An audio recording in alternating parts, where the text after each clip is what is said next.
नमस्कार। मेरा नाम सत्येंद्र है और आप न्यूज कट टू कट का इलेक्शन बुलेटिन देख रहे हैं। हम लोग एक बार फिर खास मुद्दे के साथ आपके साथ हैं, आपके पास हैं और आपको ये बताना चाहेंगे कि आज का दिन खास इसलिए है क्योंकि बीजेपी ने जो अब तक घोषणाओं के मुद्दे पर खामोशी बरत रखी थी, आखिरकार उन्होंने अपना जो खामोशी है उसे तोड़ दिया है। घोषणा पत्र जारी हो चुका है। घोषणा पत्र में क्या कुछ है, घोषणा पत्र जो जारी हुआ है वो किन वर्गों को केंद्रित करके रखा गया है और कांग्रेस ने जो अब तक 9 घोषणाएं की है, उन घोषणाओं से भाजपा का घोषणा जो है वो कितना अलग है, इन तमाम मुद्दों पर हम विस्तार से चर्चा करेंगे।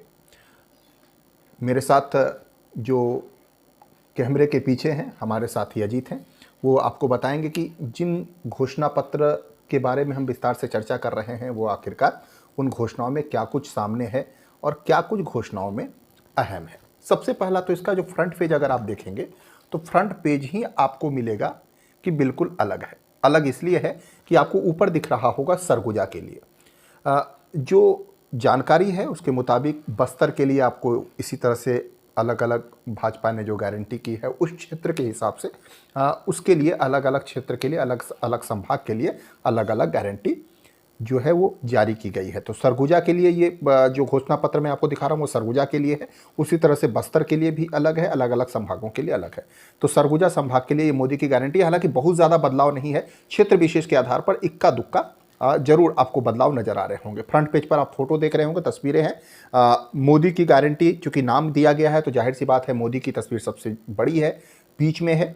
और अगर आप लेफ्ट साइड जाएंगे तो अरुण साव हैं, उसके बगल में रमन सिंह है। तो रमन सिंह मतलब छत्तीसगढ़ में बीजेपी का 2 बड़ा चेहरा अभी बन चुके हैं, अरुण साव और रमन सिंह। रमन सिंह पूर्व मुख्यमंत्री और मौजूदा प्रदेश अध्यक्ष अरुण साव। अगर आप दाहिनी तरफ आएंगे तो जेपी नड्डा राष्ट्रीय अध्यक्ष और उनके बगल में आपको मिलेंगे नेता प्रतिपक्ष नारायण चंदेल। चलिए उसके नीचे का भी आप स्लोगन थोड़ा सा ध्यान दें।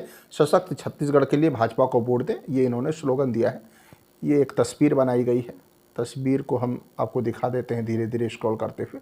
उसके बाद फ्रंट पेज पर जो नरेंद्र मोदी ने अपनी गारंटी के बारे में जो कहा है उसको आपको मैं पढ़ के सुना देता हूं। छत्तीसगढ़ के लोगों की जीवंतता इसे एक विशेष राज्य बनाती है। इस राज्य की संस्कृति को समृद्ध बनाने में हमारे आदिवासी समुदायों का बहुत अहम योगदान रहा है। प्रदेश की गौरवशाली परंपरा और सांस्कृतिक विरासत माफ कीजिएगा, हर किसी को अपनी ओर आकर्षित करती है। मैं प्राकृतिक और सांस्कृतिक वैभव से परिपूर्ण छत्तीसगढ़ के उज्जवल भविष्य की कामना करता हूं। यह नरेंद्र मोदी की तस्वीर है, प्रधानमंत्री श्री नरेंद्र मोदी। ठीक है, अब हम आपको नीचे लिए चलते हैं। मोदी की गारंटी ऊपर में लिखे हुए हैं प्रमुख वादे। तो प्रमुख वादे में क्या है? पहला प्रमुख वादा किसानों पर केंद्रित करके है, कृषक उन्नति योजना। इसमें इन्होंने कहा है कि हम कृषक उन्नति योजना की शुरुआत करेंगे जिसके अंतर्गत 21 क्विंटल प्रति एकड़। यहां आपको एक गौर करने की वाली बात यह होगी कि कांग्रेस ने जो इससे पहले जो घोषणा की थी उसने कहा था कि हम प्रति एकड़ 20 क्विंटल धान लेंगे, लेकिन इससे 1 क्विंटल ज्यादा धान बढ़ाकर खरीदने की, प्रति एकड़ खरीदने की का वादा जो है या गारंटी आप कह सकते हैं वो बीजेपी ने दिया है। 21 क्विंटल प्रति एकड़ धान की खरीदी 3100 रुपये में की जाएगी। मतलब जो खरीदी जो होगी, जो अब तक कहा जा रहा था कि 2500, 2600, 2200, 2300, तो उनसे काफ़ी ज़्यादा बढ़ाकर इन्होंने जो है वो धान की कीमत कर दी है 3100 रुपये। किसानों का पैसा बिना लंबी कतारों के एक ही किस्त में पूरा भुगतान सुनिश्चित करने के लिए हर पंचायत भवन में बैंकों का जो नगदी आहरण काउंटर है, मतलब एक ऐसा हर पंचायत भवन में बैंक बनाए जाएंगे जहां पर आप जाकर कैश निकाल सकते हैं। प्रदेश में धान खरीदी से पहले बारदाने की उपलब्धता सुनिश्चित की जाएगी। आपको मैं बताऊं कि छत्तीसगढ़ में बारदाना एक बहुत बड़ा मुद्दा होता है जिसके लिए केंद्र और राज्य में हमेशा टकराव होती है। केंद्र का यह आरोप केंद्र पर यह आरोप राज्य सरकार लगाती है कि उन्हें बारदाना मतलब जिसमें धान रखा जाता है, जो बोरियां कही जाती है, वो बारदाना उपलब्ध नहीं कराया जाता है। तो ये एक केंद्र सरकार की तरफ से जो आरोप लगते रहे हैं उसका बीजेपी ने अपने घोषणा पत्र में जवाब लिखा है। प्रदेश में धान खरीदी से पहले ही बारदाने की उपलब्धता सुनिश्चित कर ली जाएगी। दूसरी गारंटी क्या है? दूसरी गारंटी है महतारी बंधन योजना की शुरुआत कर प्रदेश की प्रत्येक महिला विवाहिता को 12,000 रुपये वार्षिक वित्तीय सहायता प्रदान की जाएगी। मतलब महिलाओं को 1,000 रुपये प्रति माह, विवाहित महिला जो होंगी उनको उन्हें भाजपा जो है वो देने की गारंटी दे रही है। महतारी वंदन योजना की शुरुआत करने की बात कही है। तीसरा जो है वो आप अगर आएंगे तो तीसरी गारंटी है, हम प्रदेश के 1 लाख रिक्त शासकीय पदों पर समयबद्ध एवं पारदर्शी रूप से भर्ती सुनिश्चित करेंगे। इसमें 2 शब्द हैं अहम, समयबद्ध, एक तो मतलब टाइम बॉन्ड में अगर हम 2 महीने में 3 महीने में भर्ती की बात करते हैं तो वो हम 2 से 3 महीने के भीतर भर्ती कर लेंगे। और दूसरी बात है पारदर्शिता। चूंकि पीएससी का जब से मामला सामने आया है घोटाले के रूप में, तब से बार बार यहाँ के शासकीय नौकरियों में पारदर्शिता को लेकर सवाल उठते हैं। इसलिए जब नौकरी की बात कही गई है कि 1 लाख लोगों को नौकरी दी जाएगी, तो उसमें 2 शब्दों का उल्लेख किया गया है, समयबद्ध और पारदर्शिता। तो ये 2 गारंटी भाजपा की है। अब आएंगे आप तीसरे नंबर, माफ कीजिएगा चौथे नंबर पर। चौथा नंबर है 18 लाख प्रधानमंत्री आवास एवं घर घर निर्मल जल योजना। तो ये एक चौथी गारंटी है। मैं अब बहुत लंबा वीडियो हो जाएगा इसलिए मैं आपको शॉर्ट में बता देता हूं। ये चौथी गारंटी है। पांचवी गारंटी के तौर पर इन्होंने लिखा है कि तेंदुपत्ता संग्रहण दर एवं बोनस, ये आदिवासियों को केंद्रित कर इन्होंने बनाया है कि तेंदुपत्ता का संग्रहण करने वाले 5500 रुपया, जो संग्रहण करने वाले जो लोग हैं उनके लिए 5500 रुपया प्रति मानक बोरा की दर से खरीदी की जाएगी। संग्रहण मौजूदा दिनों से बढ़ाकर 15 दिन तक किया जाएगा। इसके अतिरिक्त संग्राहकों को 4500 तक बोनस, चरण पादुका एवं अन्य सुविधाएं प्रदान की जाएगी। यहां पर देखिए ये बोनस का उल्लेख इन्होंने किया है, जिसमें न सिर्फ 5500 रुपया प्रति मानक बोरा की दर से खरीदी की बात कही है, बल्कि 4500 रुपये बोनस की भी बात कही गई है। हालांकि आपको मैं बताऊं कि बीजेपी बोनस की वजह से काफी ज्यादा घिरती रही है। धान के बोनस को लेकर बीजेपी पर सवाल उठते रहे हैं, लेकिन इन्होंने तेंदुपत्ता के लिए बोनस की बात कही है। छठा जो गारंटी है वो है दीनदयाल उपाध्याय कृषि मजदूर कल्याण योजना, जिसके तहत हर साल 10,000 की आर्थिक सहायता प्रदान करने का वादा बीजेपी ने किया है। इसके अलावा आ जाइए तो आयुष्मान भारत जो स्वास्थ्य की एक योजना है, उसके बारे में इन्होंने कहा है कि प्रधानमंत्री जन आरोग्य योजना यानी आयुष्मान भारत के तहत वार्षिक सीमा को दोगुना करके प्रति परिवार को 5 लाख से 10 लाख रुपए तक का स्वास्थ्य बीमा दिया जाएगा। साथ ही 500 जो नए जन औषधि केंद्र, जो जेनेरिक जो दवाएं जहां मिलती है वहां पर 500 नए जन औषधि केंद्र भी जो है तैयार की जाएगी, जहां पर सस्ती दवाएं मिलेगी। पीएससी का घोटाला देखिए एक बड़ा मुद्दा रहा है इस बार के चुनाव में। तो पीएससी के घोटाले को लेकर साफ तौर पर कहा गया कि पीएससी की जो परीक्षाएं होगी वो यूपीएससी की तर्ज पर होगी और पूरी तरह से सुव्यवस्थित एवं पारदर्शी तरीके से होगी। जो आरोप पीएससी को लेकर लगे हैं उसको उन्होंने, भाजपा ने अपने घोषणा पत्र में शामिल करके एक पारदर्शी तरीके से इससे जो चयन प्रक्रिया है और परीक्षाएं जो है संचालित करने की बात कही। 9वीं गारंटी पर आइए आप, उसमें लिखा हुआ है छत्तीसगढ़ उद्यम क्रांति योजना। छत्तीसगढ़ उद्यम क्रांति योजना के तहत युवाओं को 50% सब्सिडी के साथ ब्याज मुक्त ऋण दिया जाएगा। इसके बाद आ जाइए आप 10वीं गारंटी पर। 10वीं है स्टेट कैपिटल रीजन। हम national capital region Delhi NCR की तर्ज पर स्टेट कैपिटल रीजन एससीआर की स्थापना कर रायपुर, नया रायपुर, दुर्ग और भिलाई नगर क्षेत्र का समन्वित एवं संतुलित विकास सुनिश्चित करेंगे। आप आ जाइए 11वीं गारंटी क्या कहती है। इनका कहता है कि इनोवेशन हब, हम नया रायपुर को सेंट्रल भारत का इनोवेशन हब बनाकर 6 लाख लोगों को रोजगार प्रदान करेंगे। ये इनकी 11वीं गारंटी है। 12वीं गारंटी पर आ जाइए। हम प्रदेश में रानी दुर्गावती योजना की शुरुआत कर बीपीएल वर्ग की बालिकाओं को जन्म पर 1.5 लाख रुपए का आश्वासन पत्र, प्रमाण पत्र जो होगा वो जारी करेंगे। ये जो गरीब परिवार की बच्चियां होगी उसके लिए 1.5 लाख रुपया देने का आश्वासन पत्र जारी करने की बात बीजेपी ने कही है। आप आ जाइए 13वीं गारंटी पर। 13वीं गारंटी है 500 रुपये में सिलेंडर की। आपको बताऊं कि सिलेंडर के कम कीमत लगाने की होड़ सी मची हुई है। भाजपा के 500 रुपये सिलेंडर करने से पहले कांग्रेस ने पहले ही ऐलान किया था कि वो 472 रुपये में, तकरीबन मुझे याद नहीं आ रहा लेकिन शायद 472 रुपये या 75 रुपये में वो गैस सिलेंडर देने की बात कही है। बीजेपी ने कहा है कि वो 500 रुपये में गैस सिलेंडर गरीब परिवार की महिलाओं को देंगे। अब आ जाते हैं मासिक ट्रेवल अलाउंस। ये क्या है? तो मासिक ट्रेवल अलाउंस ये है कि हाल के दिनों में जो भूपेश सरकार जो थी, उन्होंने ये वादा किया था कि सरकारी जो, माफ कीजिएगा, जो कॉलेज के जो बच्चे हैं उनको कॉलेज तक लाने और ले जाने के लिए फ्री में, मुफ्त में जो है वो बस सेवाएं शुरू की जाएगी। लेकिन इसका जवाब बीजेपी ने अपने घोषणा में ये कहा है कि अगर उनकी सरकार बनी तो वो जो बच्चे हैं उनको आने जाने के लिए बस की सुविधा नहीं देंगे, बल्कि उनको मासिक ट्रेवल अलाउंस देंगे। मतलब उन्हें पैसे जो है वो नगद दिए जाएंगे या बैंकों के जरिए आहरित करने की सुविधा दी जाएगी। तो ये एक बड़ा आप देख सकते हो कि एक छात्रों को लुभाने का एक बड़ा गारंटी जारी किया गया है। एक है भ्रष्टाचार के खिलाफ, भ्रष्टाचार इस बार बड़ा मुद्दा है, तो भ्रष्टाचार को लेकर गारंटी आई है मोदी की। वो ये कहती है कि ये भ्रष्टाचार के खिलाफ आयोग गठित करेंगे, भ्रष्टाचार शिकायत निवारण एवं निगरानी रखने के लिए एक वेब पोर्टल बनाएंगे, प्रत्यक्ष कार्रवाई हेतु मुख्यमंत्री कार्यालय में एक सेल का गठन किया जाएगा। अब आ जाइए सिम्स, ये है 16वीं गारंटी, सिम्स एंड CIT।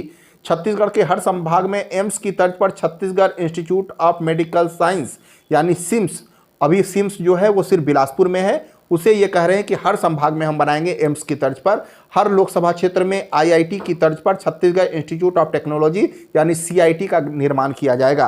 अब आ जाइए 17वीं गारंटी। 17वीं गारंटी ये कहती है कि इनोवेशन छत्तीसगढ़ सम्मेलन, हम इन्वेस्ट इंडिया के तर्ज पर इन्वेस्ट छत्तीसगढ़ आयोजित करेंगे और वार्षिक वैश्विक स्तरीय सम्मेलन कर देशी और विदेशी कंपनियों से निवेश आमंत्रित करेंगे। ये 17वीं गारंटी है। 18वीं गारंटी पर आए, सरकार तुहर द्वार। इसमें कहा है इन्होंने कि जो 1.5 लाख बेरोजगार युवक है उनकी भर्ती कर प्रभावी तरीके से घर पहुंच सार्वजनिक सेवा सुनिश्चित की जाएगी। 19वीं है शक्तिपीठ परियोजना, ये तीर्थाटन योजना जैसी ही है जो पूर्व में बीजेपी सरकार चलाती रही है, इसका नाम इन्होंने नया रखा है शक्तिपीठ परियोजना। इसमें कहा है कि हम प्रदेश में 1000 किलोमीटर लंबी शक्तिपीठ परियोजना की शुरुआत कर छत्तीसगढ़ में 5 शक्तिपीठों को उत्तराखंड की 4 धाम परियोजना की तर्ज पर विकसित करने और जोड़ने का काम करेंगे। रामलला दर्शन, हम प्रदेशवासियों को श्री रामलला के दर्शन कराने हेतु अयोध्या लेकर जाएंगे। लीजिए, अब एक नई आ गई, पहले तीर्थाटन कराते थे तो कई धाम की यात्रा कराते थे, लेकिन अब बीजेपी ने कहा है कि अब अयोध्या लेकर जाएंगे। ये 20वीं गारंटी है। और आपको फटाफट अब 2-2 लाइन में आपको बता दूं कि हमने जो किया, ये क्या क्या किया। इन्होंने ये बताया कि हमने अभी तक ये काम किया। ये तो 20 गारंटी जो इन्होंने दिया है, ये 20 गारंटी इन्होंने ये दिया है कि हम क्या करने वाले हैं। अब ये भी बताना चाह रहे हैं कि हमने क्या क्या किया है। तो हमने जो किया है ये बता रहे हैं कि शासकीय चिकित्सा महाविद्यालय पशु चिकित्सालय का निर्माण कराया है, गीदम बचेली बारसूर दोरनापाल कोंटा में नगर पंचायत का दर्जा दिया है। ये सब अभी समझ से परे नजर आ रहा है कि अभी ये सब बताने की क्या जरूरत है, लेकिन जो बातें अब पार्टी ने कही है तो हम आपको बता रहे हैं।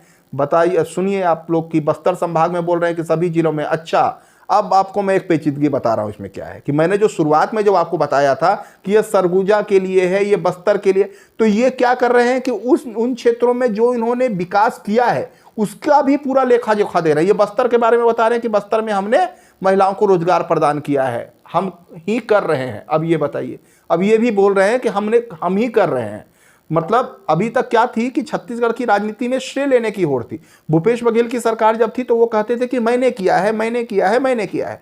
वही जब केंद्र के कोई मंत्री आते थे या प्रधानमंत्री आते थे या गृह मंत्री आते थे तो वो ये कहते थे कि जो कांग्रेस की मौजूदा सरकार है उन्होंने कुछ नहीं किया। चाहे धान खरीदी की बात कर ले या आवास योजना की बात कर ले, सब में ये बातें कही जाती थी कि उन्होंने कुछ नहीं किया है, केंद्र ने पैसा दिया है तब ये कर रहे हैं। तो अब ये बता भी रहे हैं बाकायदा लिखकर जो है कि जो कर रहे हैं वो तो हम कर ही रहे हैं, और जो नहीं किए हैं वो अब करेंगे, और जो कर चुके हैं वो बताएंगे। तो ये तीनों का समावेश इन्होंने बाकायदा कर दिया है। तो ये मतलब मेरे लिए तो बड़ा नयापन दिख रहा है इस घोषणा में। पहली बार तो ये कि क्षेत्रवार संभागवार है, और दूसरी बात कि हमने क्या किया वो भी घोषणा पत्र में बताने की जरूरत पड़ रही है बीजेपी को, और हम ही कर रहे हैं ये भी दिखाने की जरूरत पड़ रही है कि जो कुछ छत्तीसगढ़ में हुआ है वो सब हम ही कर रहे हैं। ये लिख भी रहे हैं बाकायदा, ये आप देखेंगे तो यहां पे लिख रहे हैं हम ही कर रहे हैं। उससे पहले था हमने किया, और उससे पहले था हम करेंगे। अब ये भूत भविष्य वर्तमान सारा का लेखा जोखा इन्होंने अपने घोषणा पत्र में डाल दिया है। एक बार और दिखाते हैं, मेरे कैमरामैन साथी आपको एक बार फिर से दिखाएंगे। देखिए, अब थोड़ा सा आगे और चलते हैं।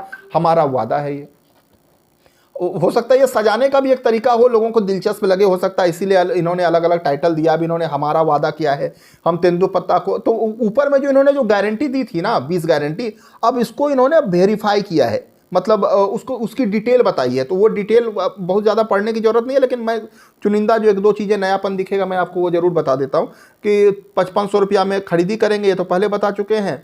और 4500 रुपया बोनस देंगे, ये भी बता चुके हैं आपको। अब ये नयापन दिख रहा है मेरे को, प्रत्येक जनजातीय परिवार को आजीविका बढ़ाने हेतु 2 बकरियां देंगे। अब ये बकरियां देंगे, ये तो थोड़ा सा लग रहा है नयापन। लेकिन इससे पहले जर्सी गाय देने की बात कही थी, जिसको लेकर खूब सारे विवाद भी हुए थे, लेकिन कहा यह गया कि कई सारे परिवारों को मिला ही नहीं, सिर्फ और सिर्फ हवा हवाई की बात रह गई। जो गाय देने की बात थी, अब बकरी देने की बात कही जा रही है भाजपा की तरफ से। तो ये सब है। और ये में अगर आप जाएंगे आगे तो आप देखेंगे तेंदुपत्ता संग्राहकों के लिए ये सब करेंगे। फड़ मुंशियों को कमीशन के अतिरिक्त 25,000 रुपया वार्षिक मानदेय मिलेगा, ये एक नयापन दिख रहा है मुझे। जनजाति कल्याण हेतु 5 लाख वन अधिकार पट्टे वितरित करेंगे, वन अधिकार पट्टे को लेकर भी राजनीति गरमाई है। विश्व स्तरीय आवासीय विद्यालय बनेंगे। अब जो छत्तीसगढ़ में बीजेपी जो बोल रही थी कि स्वामी आत्मानंद स्कूल खोलेंगे, और माफ कीजिएगा कांग्रेस जो बोल रही थी कि स्वामी आत्मानंद स्कूल खोलेंगे, नए स्वामी आत्मानंद स्कूल बनाएंगे, तो अब इन्होंने नया वादा कर दिया है कि आदिवासी छात्रों के लिए 100 विश्व स्तरीय आवासीय विद्यालय बनाएंगे। महुआ खरीद की नीति बनाएंगे, ये इमली खरीद की नीति बनाएंगे। ये सब दिख रहा है आपको। मक्के का उपार्जन को सरलीकृत किया जाए। कुछ नयापन दिखेगा तो मैं आपको बता दूंगा, फिलहाल आप इनको आप धीरे धीरे देखते जाएं, तो मैं आपको दिखा रहा हूं।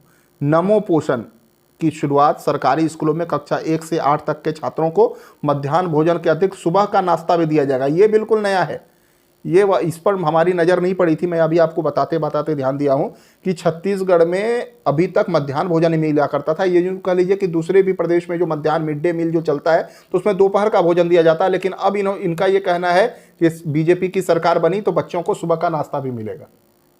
तो ये एक मामला है, और देख रहे होंगे, मैं और थोड़ा सा दिखा देता हूँ फटाफट। ये दिख रहा है, राज्य के सभी वरिष्ठ नागरिकों के लिए सालाना शारीरिक स्वास्थ्य जांच कराएंगे, आवासीय व्यवस्था होगी। ये भाजपा कर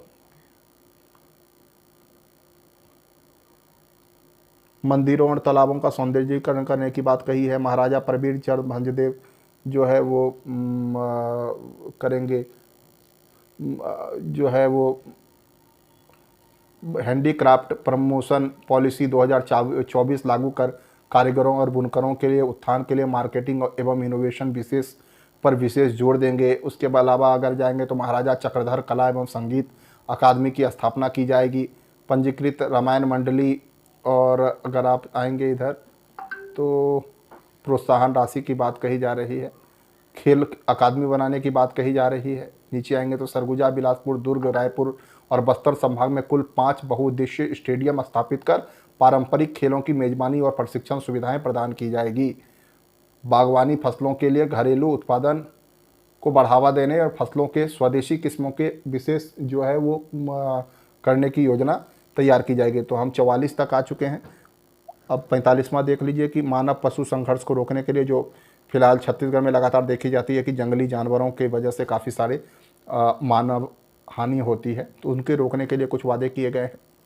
प्रोजेक्ट बघवा की शुरुआत की जाएगी। बाघों की जनसंख्या को बढ़ाने के लिए प्रोजेक्ट बघवा, ये एक नई योजना की बात कही जा रही है। उज्ज्वला योजना तो पहले से चल रही है। आदिवासी परिवारों के लिए उज्ज्वला योजना के अंतर्गत एलपीजी गैस की कनेक्शन सुनिश्चित करेंगे। जनजातीय समुदाय के बच्चों के लिए साक्षरता के अध्ययन और उनके योजनाओं के संदर्भ में एक विशेषज्ञ कमेटी बनाने की बात भी कही जा रही है। तो ये कंप्लीट जो है आप देखेंगे तो कुल 56 जो है इन्होंने कहा है कि ये कुछ तस्वीरें हैं जो ये बीजेपी के घोषणा पत्र में है। तैयारी पूरी है, भाजपा जरूरी है, ये भी एक स्लोगन इन्होंने दिया है। तो कुल मिलाकर यही है लेखा जोखा।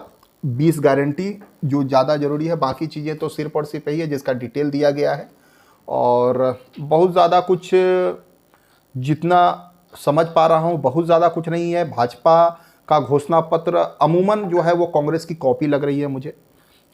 जरूर अंतर है कि किसी ने 2 बढ़ाया तो किसी ने 3 कर दिया, किसी में 3 बढ़ाया तो 5 कर दिया गया। मुझे अंतर यही नज़र आ रहा है। जैसा कि धान की खरीदी प्रति एकड़ में थी, उसको 1 क्विंटल और बढ़ा दिया गया, 20 से 21 कर दिया गया। कांग्रेस 20 कह रही है, भाजपा 21 कह रही है, और जो धान की जो कीमत है उस कीमत को बढ़ाकर 3100 रुपया किया गया है। तो ये कुल मिलाकर घोषणा पत्र है जिसकी जानकारी मैंने दी। और हाँ, एक चीज़ मैं ज़रूर आपसे बताना चाह रहा था, जिस पे थोड़ा-सा आपको प्रकाश भी, उन्होंने पूरा जो है वो एक साथ ही सबको समावेश किया है। और दूसरी बात जो हमको देखने को मिल रही कि कर्मचारियों के लिए कुछ भी नहीं है। ऐसा पहले क्या होता था, किसानों के लिए अलग, व्यापारियों के लिए अलग, युवाओं के लिए अलग, स्कूली शिक्षा के लिए अलग, अर्थव्यवस्था के लिए अलग, इंफ्रास्ट्रक्चर के लिए अलग, तो ऐसी बातें देखने को मिलती थी। लेकिन इस बार घोषणा पत्र में सारे को एक साथ समावेश कर दिया गया है। और दूसरी सबसे अहम बात कि कर्मचारियों के लिए इसमें एक भी वादे नहीं है। तो ये एक नयापन हमको देखने को मिला है। तो ये थी घोषणा पत्र से जुड़ी हुई जानकारी जो हम आपको बताना चाह रहे थे। बाकी आप तय कीजिए कि किसका घोषणा पत्र ज़्यादा बेहतर है, किसका घोषणा पत्र ज़्यादा मनोभावन है, किसे आप वोट करेंगे, किसे आप वोट नहीं करेंगे। बस हम यही आपसे अपील करेंगे कि भले किसी को भी वोट दें, किसी के पक्ष में मतदान करें, किसी के खिलाफ मतदान करें, किसी के आप समर्थक हों, किसी के सिद्धांतों से आप सहमत नहीं रखते हों, पर मतदान जरूर करें।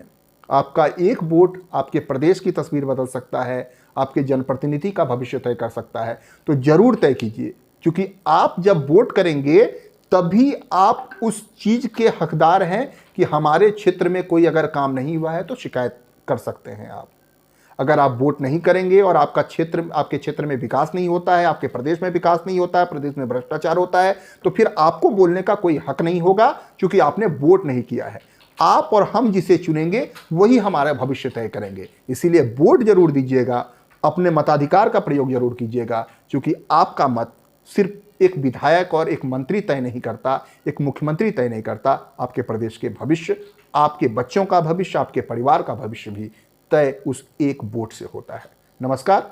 आपने अगर हमारा चैनल सब्सक्राइब नहीं किया तो जरूर सब्सक्राइब करें। आपको लगे कि ये काम की खबर है आपके लिए, तो आप हमारे चैनल को सब्सक्राइब कीजिए, क्योंकि आपको यहाँ पर काम की खबरें मिलेगी। और दूसरी अहम बात कि अगर आपको हमारे चैनल को, अगर आपको लग रहा है कि कुछ और बेहतर करने की ज़रूरत है, तो वो भी हमें ज़रूर सुझाव दीजिए। हम आपके सुझाव पर खरा उतरने की भरपूर कोशिश करेंगे। आपने अगर हमारा चैनल सब्सक्राइब नहीं किया तो जरूर सब्सक्राइब कर लेंगे, लाइक शेयर और कमेंट करेंगे। नमस्कार।